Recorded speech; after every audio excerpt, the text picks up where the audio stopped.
बिल्कुल विवेक, आपने बिल्कुल ठीक कहा है। क्राउड मैनेजमेंट जो कि सबसे बड़ा सवाल है राजधानी दिल्ली के उस प्लेटफॉर्म पर जो कुछ हुआ। लेकिन मैं इस वक्त मौजूद हूँ प्रयागराज जंक्शन पर। आपको नजर आ रहा होगा प्लेटफॉर्म 2 और 3 के बीच में मेरी मौजूदगी और भीड़ यहाँ पर लोगों की आपको नजर आ रही होगी। जो लोग हैं वो इस जंक्शन से अलग अलग राज्यों से आ रहे हैं और महाकुंभ में शामिल होने के लिए, स्नान करने के लिए पहुंच रहे हैं। लेकिन आपको व्यवस्थाएं दिखा देते हैं।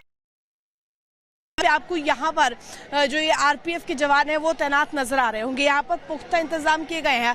हर एक देखिए कहें तो डिस्टेंस पर आरपीएफ का एक जो कर्मी है वो आपको नजर आएगा। यहाँ पर देखिए लोगों को बाकायदे जो निकल रहे हैं उन्हें मैनेज करने के लिए क्राउड मैनेजमेंट को लेकर के काम किया गया है। और नजर जहां तक आपकी जाएगी, क्योंकि प्रयागराज में जिस तरीके से भारी जनसैलाब है इस वक्त, लेकिन मैनेजमेंट जो यहाँ पर देखने को मिल रहा है, व्यवस्थाएं जो देखने को मिल रही है, स्पष्ट ये है कि कार्य यहाँ पर किया गया पुख्ता है। क्योंकि यहाँ पर किसी भी तरीके का हौच पौच आपको नजर नहीं आ रहा होगा और जो लोग हैं वो ठीक ढंग से यहाँ से टू एंड फ्रो कर पा रहे हैं। जो ट्रेन लेने के लिए आ रहे हैं, जो यात्रा करने के लिए पहुंच रहे हैं, उन्हें अपनी ट्रेन लेने में कोई समस्याएं नहीं हो रही। आपको दिखा देते हैं इस तरफ तस्वीरें, और आपको आरपीएफ के जवान हर एक पॉइंट पर नजर आ रहे होंगे। आपको दिखाते हैं साफ सफाई का भी ध्यान रखा जा रहा है। जो राजधानी में गलतियां हुई, क्या वजह रही, क्या फेलियर रहा, वो तो जांच का विषय है ही। आला अधिकारी सवालों से भाग रहे हैं। लेकिन इस तरफ मैं आपको तस्वीरें दिखा दूं। आपको देखिए हर एक जगह पर जो कमांड सेंटर है वहां से नजर रखी जा रही है, कंट्रोल रूम से नजर रखी जा रही है और आरपीएफ के जवान आपको नजर आएंगे। मैं चाहूंगी आप इधर दिखाइए। आपको ये तस्वीरों के जरिए मैं दिखाना चाहूंगी किस तरीके से जो आला अधिकारी है वो खुद भी मौजूद है और जो रेलवे प्रोटेक्शन फोर्स है उसके भी आला अधिकारी आपको नजर आ रहे होंगे। देखिए महिला जो कर्मी है वो भी दिखाई दे रहे होंगे और रेलवे प्रोटेक्शन को लेकर के खास तौर पर इंतजाम किए गए हैं। क्योंकि महाकुंभ में करोड़ों की संख्या में जब यहाँ पर लोग पहुंच रहे हैं, क्राउड को कैसे प्रयागराज जंक्शन पर मैनेज करना है, इसको लेकर के पुख्ता कार्य किया गया है, व्यवस्थाएं की गई है। प्रियंका भी हमारे साथ बनी हुई है। प्रियंका का एक बार रुक कर लेते हैं। प्रियंका, आपके पास क्या जानकारी? बिल्कुल रितु, देखिए दर्शकों को हम दिखाते हैं एलएनजेपी अस्पताल के बाहर में इस वक्त मौजूद हूँ, जहां पर पुलिस का सख्त पहरा है। यही वो अस्पताल है जहां पर घायलों को लगातार लाया जा रहा था। इसी अस्पताल ने मौत के आंकड़ों की पुष्टि की है कि 18 लोगों की दर्दनाक मौत हो चुकी है। हालांकि मुआवजे का ऐलान हो चुका है, लेकिन मुआवजे से मुआवजा भर काफी नहीं होगा, क्योंकि मुआवजे से वो जिंदगियां वापस नहीं आ सकती। मुआवजे से लापरवाही पर पूरी तरीके से उसको कवर अप नहीं किया जा सकता है। अभी यहाँ पर अस्पताल के भीतर से वो वर्कर निकली हैं जो लगातार इमरजेंसी वार्ड में ड्यूटी कर रही थी। इनसे हम जानेंगे कि आखिर अंदर क्या कुछ चल रहा है, क्या कुछ उन लोगों का कहना है। लेकिन 3 मेजर फैक्टर्स जो हैं वो सामने आए हैं लापरवाही के, जिसमें बताया जाता है कि 3 ट्रेनें थी जो प्रयागराज जाने वाली थी, जिसमें प्रयागराज स्पेशल भी थी, जिसमें भुवनेश्वर राजधानी भी थी और स्वतंत्रता सेनानी एक्सप्रेस ट्रेन भी थी। इन ट्रेनों को प्लेटफॉर्म नंबर 14 पर आना था, लेकिन अचानक से अनाउंसमेंट होती है कि भुवनेश्वर राजधानी ट्रेन जो है वो 16 पर आएगी और वहीं पर जो लोग टिकट काउंटर पर मौजूद थे वो सीधा से 16 पर पहुंचते हैं और एकदम भगदड़ मच जाती है। फुट ओवर ब्रिज पर लगातार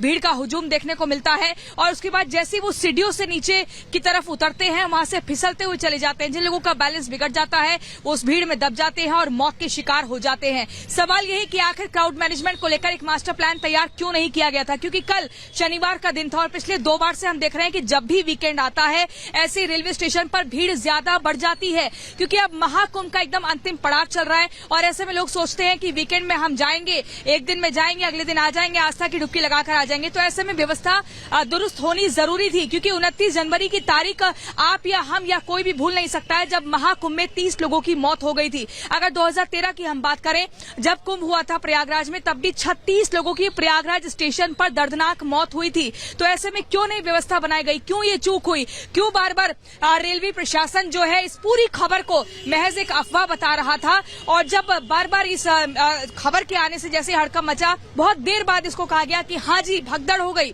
और हम मानते हैं कि गलती हुई, अब इस पर हम जल्द से जल्द करेंगे, कुछ व्यवस्था को ठीक करेंगे। लेकिन लीपापोती करने का काम क्यों किया गया? हमारी सहयोगी मीनाक्षी भी लेडी हार्डिंग अस्पताल के बाहर से मौजूद है। मीनाक्षी, क्या कुछ जानकारी मिल रही है? कितने घायलों का अस्पताल के भीतर उपचार चल रहा है और क्या किसी से आपकी कुछ बातचीत हो पाई? बिल्कुल, देखिए प्रियंका, यहाँ पर एक घायल है जिनका भी इलाज चल रहा है और कुछ लोग मृत भी बताए जा रहे हैं और ये भी कहा जा रहा है कि उनकी जो डेड बॉडी थी वो कल रात ही यहाँ से भेज दी गई थी। अब ऐसे में सवाल उठता है कि क्या बिना पोस्टमार्टम किए ही उनकी जो डेड बॉडी है वो भेज दी गई थी। लेकिन इस सब के बीच नई दिल्ली रेलवे स्टेशन पर जो कुछ हुआ, वहां पर मौजूद चश्मदीद कुली ने क्या कुछ बताया वो भी आपको सुनाएंगे। रिपब्लिक भारत ने खास बातचीत की उससे और रिपब्लिक भारत के कैमरे पर उसने बताया कि आखिरकार किस तरीके से भगदड़ जैसी स्थिति बनी और किस तरीके से उन लोगों ने मदद की, क्योंकि कई तस्वीरें, कई वीडियो सामने आए हैं जिसमें कुली भी मदद करते हुए लोगों की नजर आए थे। देखिए,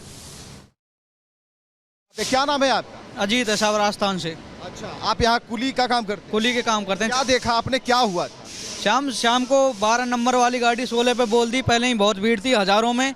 जब उल्टी सुल्टी पब्लिक हुई है तो नीचे दब गए, कई लोग दब गए। उनका आंकड़ा सही अभी मालूम नहीं चला है। कम से कम 40 बंदे तो घायल हैं, 40-50 और 20-25 लोग खत्म हो चुके हैं। तो अनाउंसमेंट जो हुई उसमें क्या बताया गया? अनाउंसमेंट में तो कुछ भी नहीं बताया गया। पहले 12 नंबर की गाड़ी बोला कि 12 पे लगेगी, फिर लगने को आई गाड़ी जब 16 पे बोल दी उल्टी, इसलिए ऊपर नीचे पब्लिक होगी। 16-12 पहले खचाखच भरा हुआ था, कम से कम ज़्यादा नहीं तो 30-40 हज़ार लोग थे और पूरी भीड़ में बच्चे। पुलिस कितनी थी? पुलिस कम थी, प्रशासन थोड़ा कम था। कितनी संख्या होगी? मुश्किल से 50 एक बंदे होंगे। 50 बंदे और 4000 लोगों को मैनेज कर रहे थे। हाँ जी। तो फिर आप लोग कहाँ थे? आप थी व्यवस्था यहाँ थी, हमने पूरा पुल जाम कर दिया। कुली भाई ने, कोई कुली भाई 1000 थे यहाँ पे। 1000? हाँ, इधर बंद कर दिया पूरा पुल। बाहर की पब्लिक बाहर रखी, उठा के ले गए लाशों के कहीं को। हमें ये बताइए कि आप लोग कहाँ थे? हम यहीं थे 15 नंबर पे। आप लोगों को क्या प्रशासन की तरफ से ये और जी कहा जा रहा है? भी हमको बोला कि यहाँ पब्लिक को रोको। अच्छा, प्रशासन। हाँ, वहाँ। ये बताइए कि ये जो रस्सा बांधा हुआ, ये रस्सा कब बांधा गया? ये रस्सा शाम को ही बांधा गया है। ये तो लेकिन तो कह तो रहे हैं कि रात को 11 बजे बांधा गया। हाँ, तो शाम को ही बांधा गया है। मतलब जिस समय घटना घटी उस समय नहीं था ये? उस समय नहीं था, यानी कोई व्यवस्था नहीं? कोई व्यवस्था नहीं। 16 नंबर पे रस्सी थी बस एक, और पूरी पटरियों पे पब्लिक खड़ी थी। बैठने कोई व्यवस्था नहीं थी, खड़ी न रहने कोई बिल्कुल कोई व्यवस्था नहीं थी। कुछ अंदाजा है जो बच्चे थे, क्योंकि कहा गया कि जो सीढ़ियों से भीड़ आ रही थी उसके नीचे सब लोग दबते चले? दबते चल, बच्चे बहुत दबे, कम से कम 10-15 बच्चे दब गए। हमारी आंखों देखा हुआ हाल है ये तो बिल्कुल।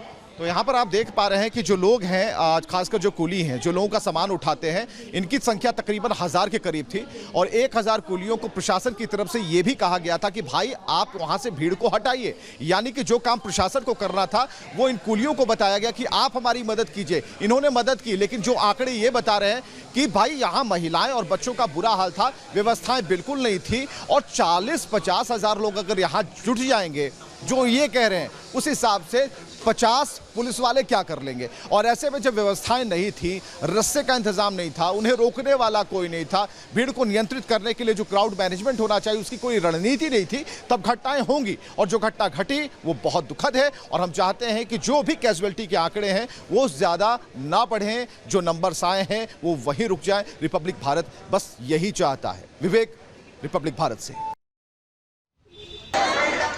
तो देखिए, एलएनजेपी अस्पताल के बाहर हम हैं और इस खबर को कवर करने के लिए देखिए विदेशी मीडिया भी यहाँ पर पहुंची हुई है, लेकिन अस्पताल के भीतर से ही एक यहाँ पर जो वर्कर हैं, जो काम करती हैं, वो बाहर आई क्योंकि इनकी शिफ्ट ओवर हो चुकी है और इनका नाम है गीता। गीता जी, आप किस वक्त थी, आपकी शिफ्ट कब शुरू हुई थी? 9 बजे। 9 बजे। कैजुअलिटी डिपार्टमेंट के बाहर थी जी। कितनी डेड बॉडीज एक के बाद एक अंदर आई? मतलब 10 मिनट में, 15 मिनट में, 20 मिनट में, जब एम्बुलेंस लेते आए तभी आगे। हाँ, 15 टोटल 15 थी। 3 बच्चे थे, 2 फीमेल थे, मेल थे और 10 फीमेल थी, इसलिए। और उनके परिवार के लोग भी वहाँ पर पहुंचे थे? हाँ, परिवार वाले। क्या लोगों का क्या कहना था? अब मैम इतना तो भीड़ में हमने तो बस उनको पकड़ ही रहे थे, हमें तो इतना कुछ पता नहीं था। इतनी भीड़ थी, कोई समझ ही नहीं आ रहा था, इसलिए। सब लहूलुहान स्थिति में थे या दम घुटने की वजह से मौत की? मैम देख ही नहीं पाए इतना तो, कोई साड़ी में लपेट था, कोई कुछ था, इतना देख ही नहीं पाए। पर आपने अपनी आंखों के सामने 15 डेड बॉडीज देखी। हाँ। और यहाँ पर घायलों का उपचार कहाँ पर चल रहा है, कौन से डिपार्टमेंट में है? हड्डी वार्ड, ऑर्थो डिपार्टमेंट। हाँ। कितनी संख्या है घायलों की? होंगी 10-12 तो। 10-12 है। लेकिन आप कैजुअलिटी डिपार्टमेंट के बाहर थे। हाँ जी। ये कब तक वहाँ पर डेड बॉडीज आने का सिलसिला जारी रहा? रात को 1-1:30 बज गया था। 1-1:30 बजे तक लगातार बॉडीज आ रही थी? नहीं, बॉडी तो आ गई थी, मतलब 3-3:30 बजे तक तो आ रहे थे, तो सबको देख रहे थे, कोई आ रहा था, उनके कागज बन रहे थे, उनके सारे हो रहे थे, वही था सारा। क्या चीख पुकार मच रही थी, रो रहे थे, क्या बता रहे थे? साथ वाले तो रो ही रहे थे बस, और हम तो अपना काम कर रहे थे। क्या बता रहे थे लोगों ने कुछ बताया कि क्या हुआ आखिर? मैं इतना नहीं कोई सुन पाई उनसे, क्योंकि मैं अपना बहुत काम कर रही थी वहाँ पे, रात को काम था वहाँ, इसलिए। उस डिपार्टमेंट में एक साथ कितनी बॉडीज यूजुअली आ जाती हैं? क्या 15 बॉडीज आ जाती है या एक के ऊपर एक रखी गई, क्या था? नहीं, अंदर डेड बॉडी है, अंदर बहुत बड़ी कैजुअलिटी है, इसलिए। अभी सब यहाँ से बॉडीज जा चुकी हैं हाँ जी। पोस्टमार्टम के लिए? अभी अंदर एक भी बॉडी नहीं? नहीं। चलिए ठीक है।